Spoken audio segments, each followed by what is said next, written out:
So big things are happening in March, and if you're not subscribed yet, you really should do that because it's going to be very worth it. But I figured, it's been too long since I put out a video, and I really should try to get at least one out this month. And obviously, I very seriously considered doing part 2 on Armored Skeptic. A lot of you noticed that title had part 1 in it. I even wrote a decent chunk of the script for it, but after my minor success on that front on Twitter, where Skeptic publicly acknowledged some of the issues I pointed out, it just felt a little bit petty, and my other issues really aren't anything worth bringing up after all that kind of stuff. Depending on what I see from him in the future, I might finish that up and release it, but just not right now. So instead of that petty drama that I know you all were looking forward to, here's a video about some shit that actually kinda, sorta, maybe matters. To some of you, kinda.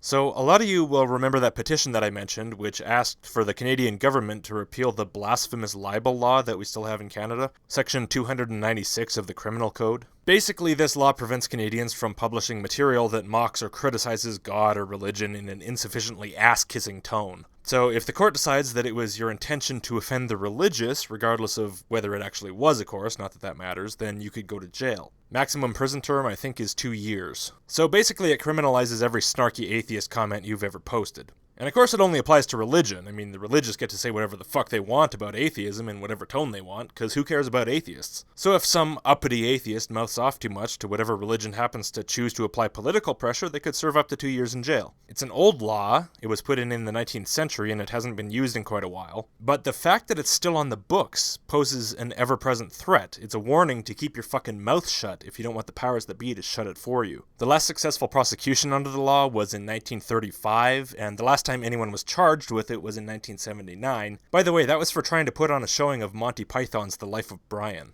It's unlikely that anyone would be successfully prosecuted today. It'd stand a good chance of being found to contravene the Charter of Rights and Freedoms, which I would agree it does. But even so, just being charged with blasphemous libel could at least cause someone serious financial loss while they fight that battle in the courts. And that's assuming they actually get off and it is found unconstitutional in the end, because that all depends on how the courts see it at the time the person's charged, which, if it's not repealed, could be in 1 year or 100. So, wisely, a number of secularist groups in Canada launched a petition asking the federal government to repeal the law, since it has no possible function except to cause problems in the future for whatever poor asshole the government chooses to make an example of. So the petition ended, and the government, or more specifically, Jody Wilson-Raybould, the Minister of Justice and Attorney General, has finally responded. It took a while, but the wait wasn't unusual, it just takes them a while to respond to these things. And here's what the response says. The government is committed to maintaining a fair, relevant, and accessible justice system for all Canadians. In her mandate letter, the Minister of Justice and Attorney General of Canada has been asked to conduct a broad review of our criminal justice system. The Minister's overarching goal is to ensure our legislation meets the highest standards of equity, fairness, and respect for the rule of law, as well as the Constitution of Canada. The crime of blasphemous libel, although included in the original Criminal Code of 1892, has not been the subject of a reported legal case since 1935. In 1979, a charge of blasphemous libel was laid in Ontario in a case involving the showing of Monty Python's Life of Brian, but the charge was stayed. Blasphemous libel, along with numerous other provisions of the Criminal Code, are presently under review by the Minister and her officials. The Minister looks forward to addressing these provisions in the course of her mandate. So there it is. Apparently it's already under review as a result of the mandate letter the Minister received in 2015. I read that mandate letter, and I don't see anything in there that would imply this, but whatever. She claims they're reviewing it, so all we can do is believe her and wait and see. Personally, I'd be surprised if they do anything, though. At first I read it a little bit differently. I read it as kind of a success because at least the law was supposedly under review. But on a reread, it sounds to me like a bit of a brush-off. That's just a matter of opinion, though. But hopefully we'll have some good news in the future because we don't want some poor blasphemer to have to go through what's happening to that guy right now in Denmark. You know, the guy who's been charged under their blasphemy law for burning some paper that he owned. The paper happened to be in the form of a copy of the Quran at the time, but that's entirely irrelevant to the fact that he should not be facing any punishment at all, let alone a maximum prison term of 4 months for burning some papers with some ink on them that happened to be in a configuration some people fetishize way too much. Nobody's been charged under Denmark's blasphemy law in 46 years before now, and as I said, nobody's been charged under Canada's in 38 years. Just goes to show you, old dangerous laws like this, whether legal experts think they're likely to lead to successful prosecution or not, are nothing but unexploded legal landmines that really should be dug up and destroyed. I think that should be a regular function of the government, and as far as I'm concerned, the fact that it hasn't happened so far makes the government of Canada look either dysfunctional and ridiculous, or possibly outright malicious. This isn't just a problem with Section 296, by the way. Like, for example, did you know that Section 319 of the Criminal Code lets religious people, and only religious people, get away with inciting hatred against a group in a way that's likely to lead to a breach of the peace? Yeah, I don't know if that means direct incitement to violence or what exactly that means, but the fact that only religious people get away with it is somewhat interesting, don't you think? Hate speech by the religious against the atheists is fine, but hate speech by the atheists against the religious, whoa, that's way out of bounds. You know, I've been starting to think they should make Friday Let's Repeal Shit Laws Day. It'd be a nice change from every day of the week being Let's Make New Shit Laws Day. Ugh. Anyway, wow, I got sidetracked there. So, the Blasphemy petition got 7,406 signatures. That's not bad at all, that's respectable, and we can take a little bit of the credit for that, so thanks for joining me in trying to promote it. I think it made a difference. But as I said, the government's reply was lukewarm at best. Now, at the same time as that blasphemy petition was going on, another petition was also happening, called Petition E411, Islam. Whereas, Islam is a religion of over 1.5 billion people worldwide. Since its founding more than 1400 years ago, Muslims have contributed and continue to contribute to the positive development of human civilization. This encompasses all areas of human endeavors, including the arts, culture, science, medicine, literature, and much more. Okay, it's already weird. Basically what it's saying is, sometimes Muslims have ideas. That's literally it. Strip it down to its basic meaning, that's what it says. Look guys, real talk. I know it's hard to believe, but Muslims have a culture. Sometimes they even write words and make art. Wow! And the number of contributions to science and medicine by Muslims is more than zero. So, that's pretty badass. Jesus fucking Christ. Recently, an infinitesimally small number of extremist individuals have conducted terrorist activities while claiming to speak for the religion of Islam. Yeah, and no, indeed, they did not speak for the entire religion, but they did speak for at least a subset of that religion that approves of that sort of thing, and unfortunately these days that's way more people than it should be, speaking globally. And yes, it's Islam's fault, because in the absence of Islam they wouldn't be doing it, and that's kind of a problem. Their actions have been used as a pretext for a notable rise of anti-Muslim sentiments in Canada. I have no doubt that's true to an extent. Not everyone is a nuanced critical thinker, and some people, when they're confronted by the undeniable fact that one particular ideology is driving people to commit the vast majority of terrorist acts worldwide, yeah, they allow that to color their perception of everyone who adheres to that ideology. And I agree, it's not really fair to do that, because there are different forms of the ideology of Islam, and so not everyone who follows it is going to support terrorism. It's obvious to most people, but there are some people who don't quite think it through that far, I guess. And we have a very clear and precise term for people who say that all Muslims do support or commit terrorism, which is anti-Muslim bigot. Very clear, very meaningful, should be good enough for anyone. But of course, this petition is not about anti-Muslim bigotry. This petition is about Islamophobia, which is an irrational fear or hatred for the religion of Islam. Not the people, not the Muslims, Islam. But there's not necessarily anything irrational about that. You can have irrational fears about Islam. For example, there was that one Chick tract where Jack Chick said that Islam was created by the Satanic Catholic Church to take over the world. That's irrational. But even if it were totally irrational to have any fear about the religion of Islam whatsoever, a phobia is a mental disorder. That's something that requires treatment, not shaming by the government. But as I said, it's not necessarily irrational. There's a lot to fear about Islam, and I'm not just talking about the Quran, but since that's the common core of every version of the religion, let's just take that. This is a book that over 1.5 billion people have dedicated their lives to. And I've read it. It is one of the most despicable books written in all of history. Hatred and contempt for unbelievers, hypocritical Muslims, which is just the wrong kind of Muslim, polytheists, and so on, drips off of every page. It's really bad. Its most repeated refrain is a gloat about how the unbelievers will get what they deserve when they're tortured in fire by Allah. 1.5 billion people, more than that, absolutely love a book that over and over and over and over glorifies the torture of me. That scares the shit out of me. And the fact that they're so unwilling to let it go even when you point it out to them is terrifying. And you know, this isn't even exactly anything to do with the people. I mean, I get it. It's a cult. It's a religion. The vast majority of them are just brainwashed victims. And hell, I bet a good many of them would find that they're not even that into it if they stop to think about it, but their family and friends and wider society, and sometimes even their government, makes them feel compelled to not point out any of the things that they see that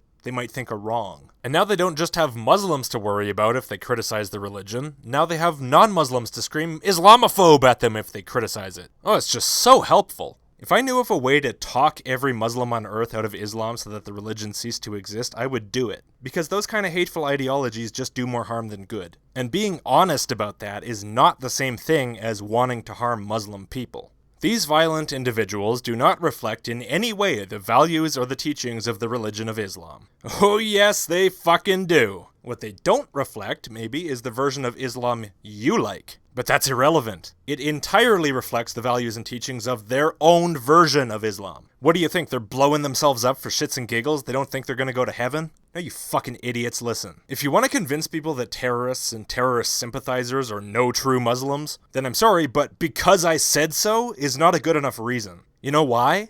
They say the same damn thing about you. You're going about this in a dishonest way that's only adding fuel to the fire. If you were honest, what you would say is, there are groups of believers within the religion of Islam who interpret the words of the Prophet in a way that justifies and demands violence. We reject these interpretations and believe the Prophet wished for us to live in peace, and we continue to work to counter the narrative of this dark form of our religion.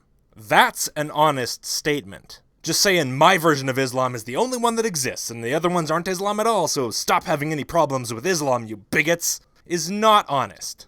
All you're doing is shooting yourself in the foot. You're feeding the extremist Muslims by sharing the opinion and promoting it that either you believe one way or you're not a true Muslim. And often people who are apologizing for Muslim terrorism will bring up this thing that, well, they kill mostly Muslims. And yeah, they do. Because of shit like that. No true Muslim. You're not a true Muslim unless you believe exactly what I believe. And then Muslims die because of it. And meanwhile, while that's happening, more opponents are being created against your religion, as well as more true anti-Muslim bigots, because people can tell when you're full of shit. And in some cases, those anti-Muslim bigots can turn around and do something stupid that plays a role in radicalizing more Muslims. So you're helping to perpetuate the cycle. Stop it.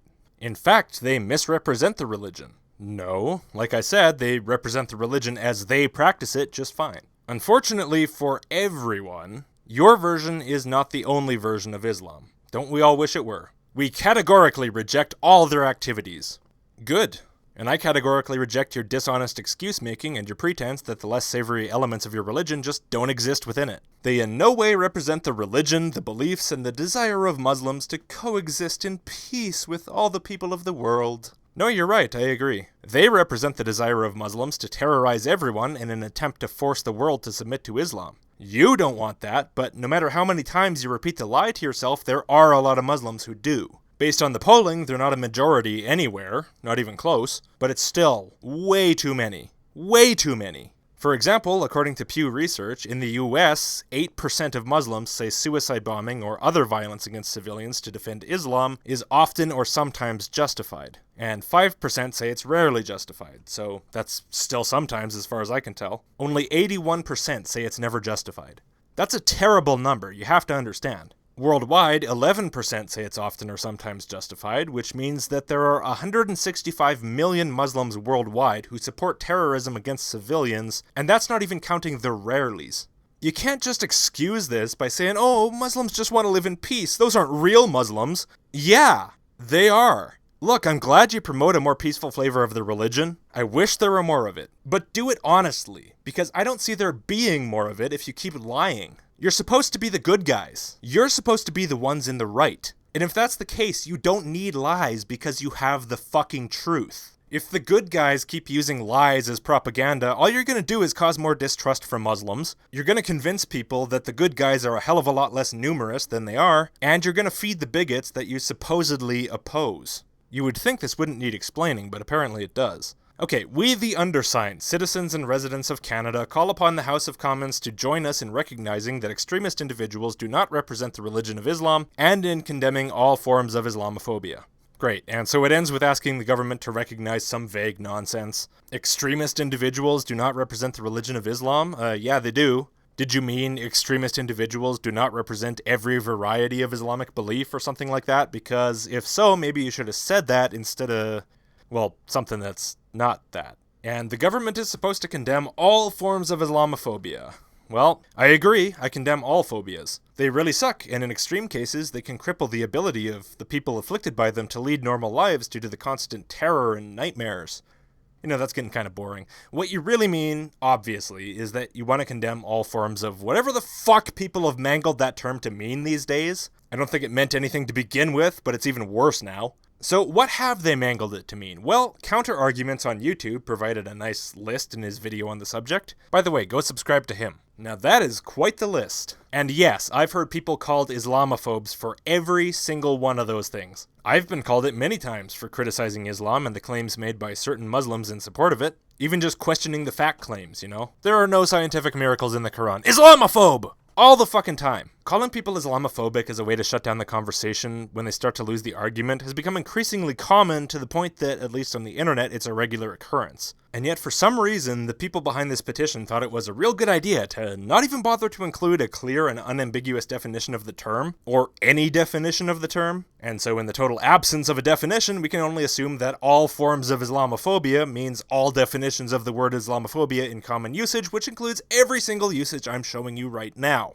Lacking a clear definition for this term means that it can be used to claim that arguments about problems within Islam or Islamic communities or nations, or arguments about whether Islam is a religion of peace, or if the niqab should be allowed in this or that environment, or even just arguments about whether the truth claims of Islam are supported by evidence, all of that can be claimed to be Islamophobic. And if the government of Canada were to condemn Islamophobia without even bothering to define it, thus implicitly condemning anything that's commonly called Islamophobic, which includes all of those things, doesn't that seem like it might be less than ideal for Canadian secularism, religious freedom, religious equality, freedom of expression?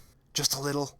And to me, it would demonstrate that the government doesn't give a damn about or a thought to what it puts its weight behind. And that's a lot of weight. So all in all, that's a pretty useless petition. And so one would expect that it would get 700 loons on board who didn't bother to read the fine print. After all, the vastly more important petition about removing Canada's blasphemy law to better ensure the liberty of all people to express themselves only got 7,000 signatures. So let's see how many signatures that Islamophobia one got. Oh, 70,000. Well, we see where Canadians' priorities are. Oh, Canada. So the government gave some fluffy response to that petition about how it really loves diversity and multiculturalism and all that shit. Nothing really out of the ordinary. But at the end, there's what we expected to see. The government of Canada condemns all forms of racism and discrimination, including Islamophobia. Don't know why racism's tossed in there, but what are you gonna do? Yeah, so go on, government. Jump right into that trap with both feet. What's the worst that can happen? Thank you. Thank you so much.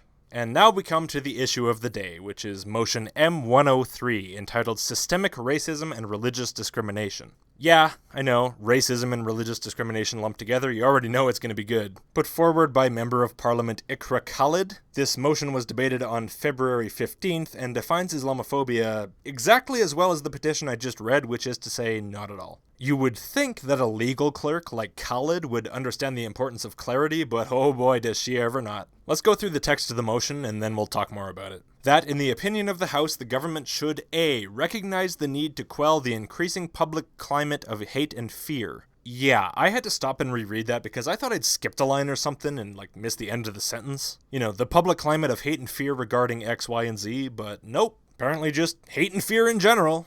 Whatever. B. Condemn Islamophobia and all forms of systemic racism and religious discrimination, and take note of House of Commons petition E411 and the issues raised by it. That's the petition I just read. Yeah, they're wasting time in the House of Commons debating a motion based on a petition that would have said something more useful if they just let a cat walk all over a keyboard, because frankly it seemed purpose-built to increase distrust of Muslims, which is kind of the opposite of useful. And yeah, for some reason it puts systemic racism in between Islamophobia and religious discrimination, which both have to do with religion, as though it has anything to do with them. No idea why. I mean, I'm sorry, but this lady's just completely incompetent. And C, request that the Standing Committee on Canadian Heritage undertake a study on how the government could 1. Develop a whole-of-government approach to reducing or eliminating systemic racism and religious discrimination, including Islamophobia in Canada. Okay, let's unpack that one by one. Reducing or eliminating systemic racism.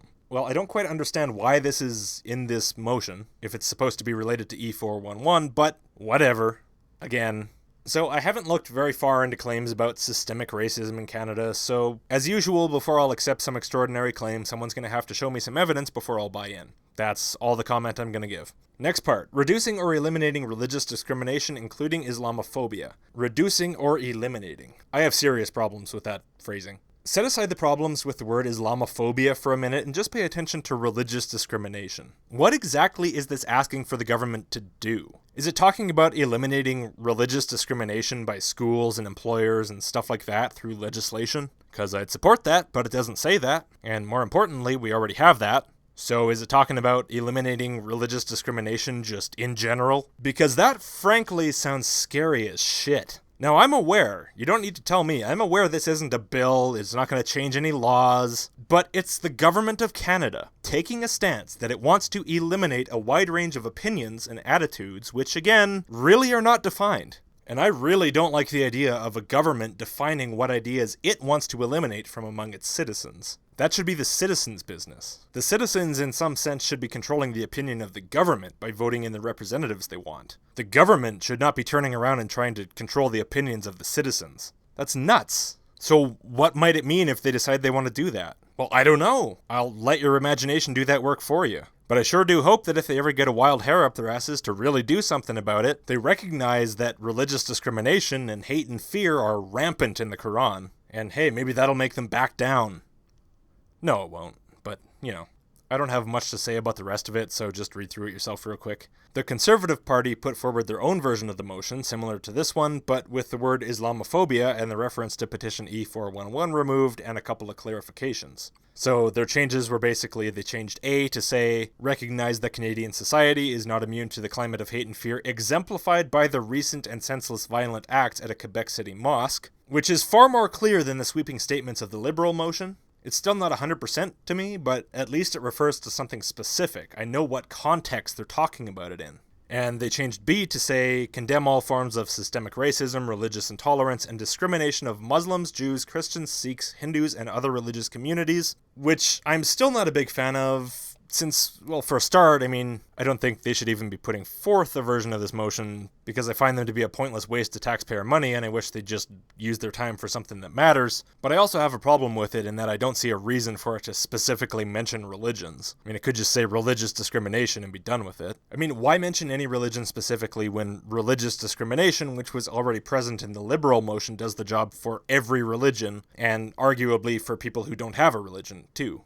But even so, it's a hell of a lot better because it doesn't amount to the government mentioning one and only one religion, in particular on a motion that's supposedly to condemn all religious discrimination. But, big surprise, the improved version was shot down. And the Liberal Party insists that it's really super duper important to mention Islamophobia specifically. This tweet from one Liberal MP even implies that if you don't condemn Islamophobia using that specific word, then regardless of the fact that it's poorly defined, broadly used to mean vastly different things, and the only useful meanings of it are fully covered by a condemnation of religious intolerance and discrimination against Muslims, both of which are condemned in the Conservative motion, well, if you don't fall in line and do exactly that, then you're refusing to condemn hate at all. Do you feel guilty yet, Conservatives? Anyway, yeah, basically, long and short of it, the Liberal Party's refusing to change their motion to be more inclusive, because apparently they think it's really important to mention Islamophobia, but only if it's only Islamophobia. And specifically, that's because there are so many hate crimes against Muslims. Remember Khalid, she introduced the motion? Well, she says,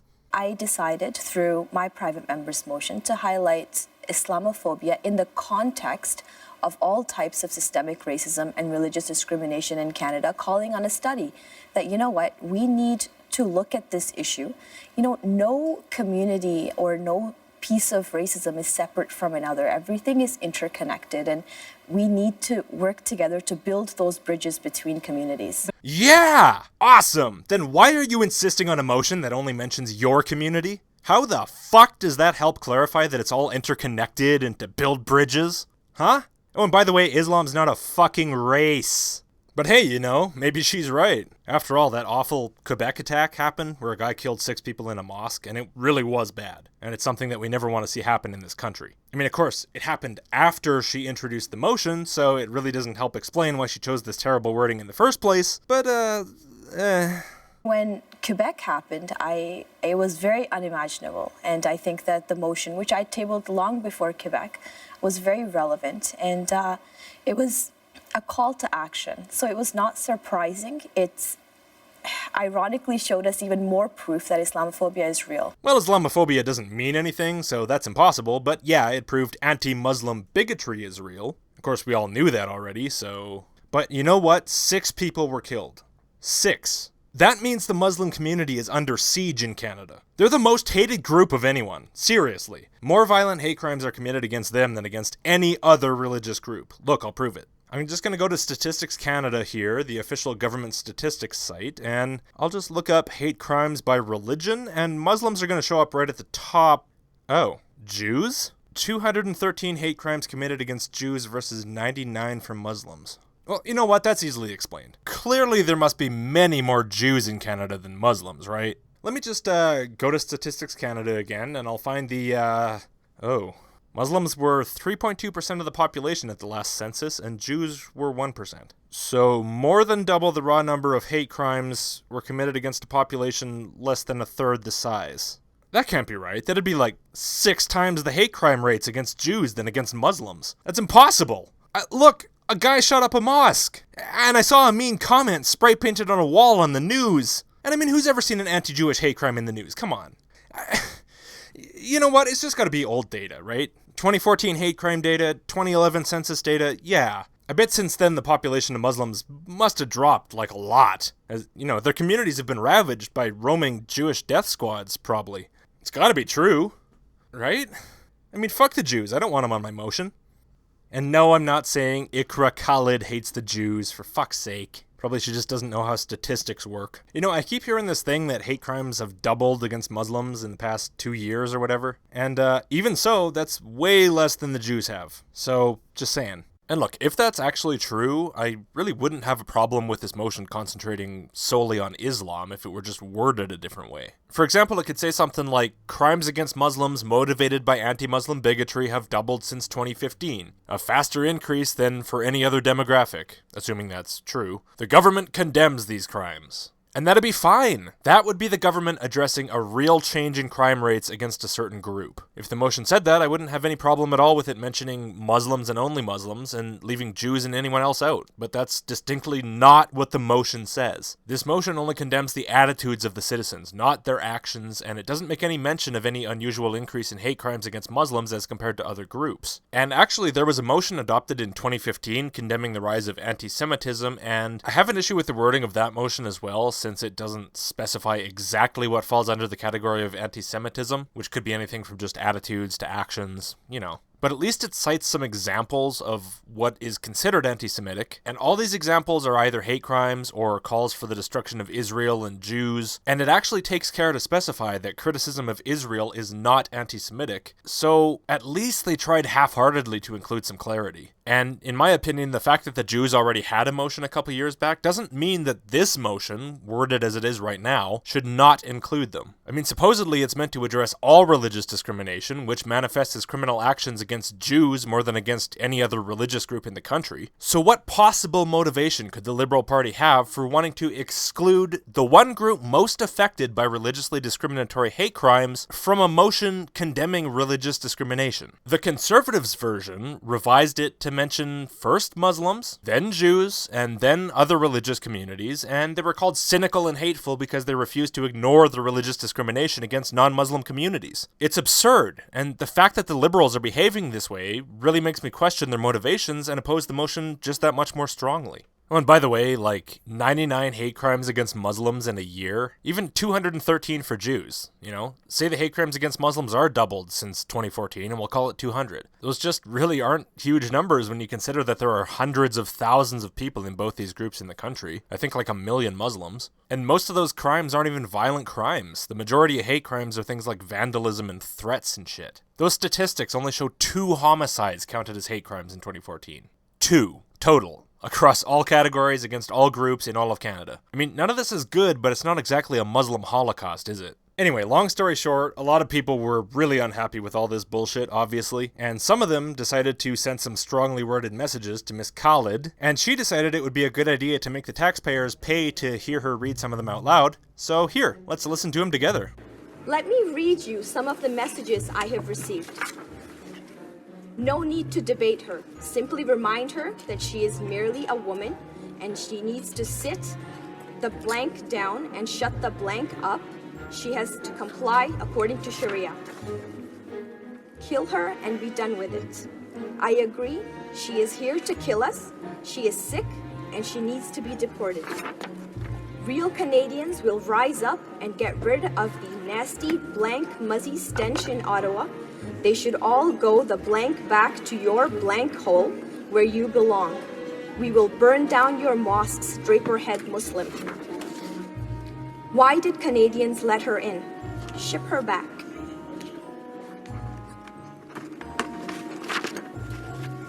Why don't you get out of my country? You're a disgusting piece of trash, and you are definitely not wanted here by the majority of actual Canadians. Blank off, Pakistani, Talibani. You blank yourself and go back to your blank hole of a country where you blank come from, ugly. If I want to call a Muslim piece of blank terrorist, I will. Go back to your blank hole country where you came from, blank hole. So the little N-word, blank, is whining about go home, you Muslim. You're not home, blanking stupid sand. You're a cultural Marxist inclusivity, blank trying to ruin Canada. Blank you gently with a chainsaw, you camel humping terrorist incubator blank. Shoot this blank. Yeah, that's about the same as I get on an average slow week. Yeah, we get it. There are dickheads out there, especially on the internet. Nobody's arguing otherwise, alright? If people have a way to contact someone they politically disagree with through the internet, some of them are gonna act like cunts. Doesn't even matter what the issue is. Stop trying to play the victim to shove this bullshit down our throats. People are getting sick of that tactic. It's not gonna work for much longer. Take your motion and shove it up your blank hole.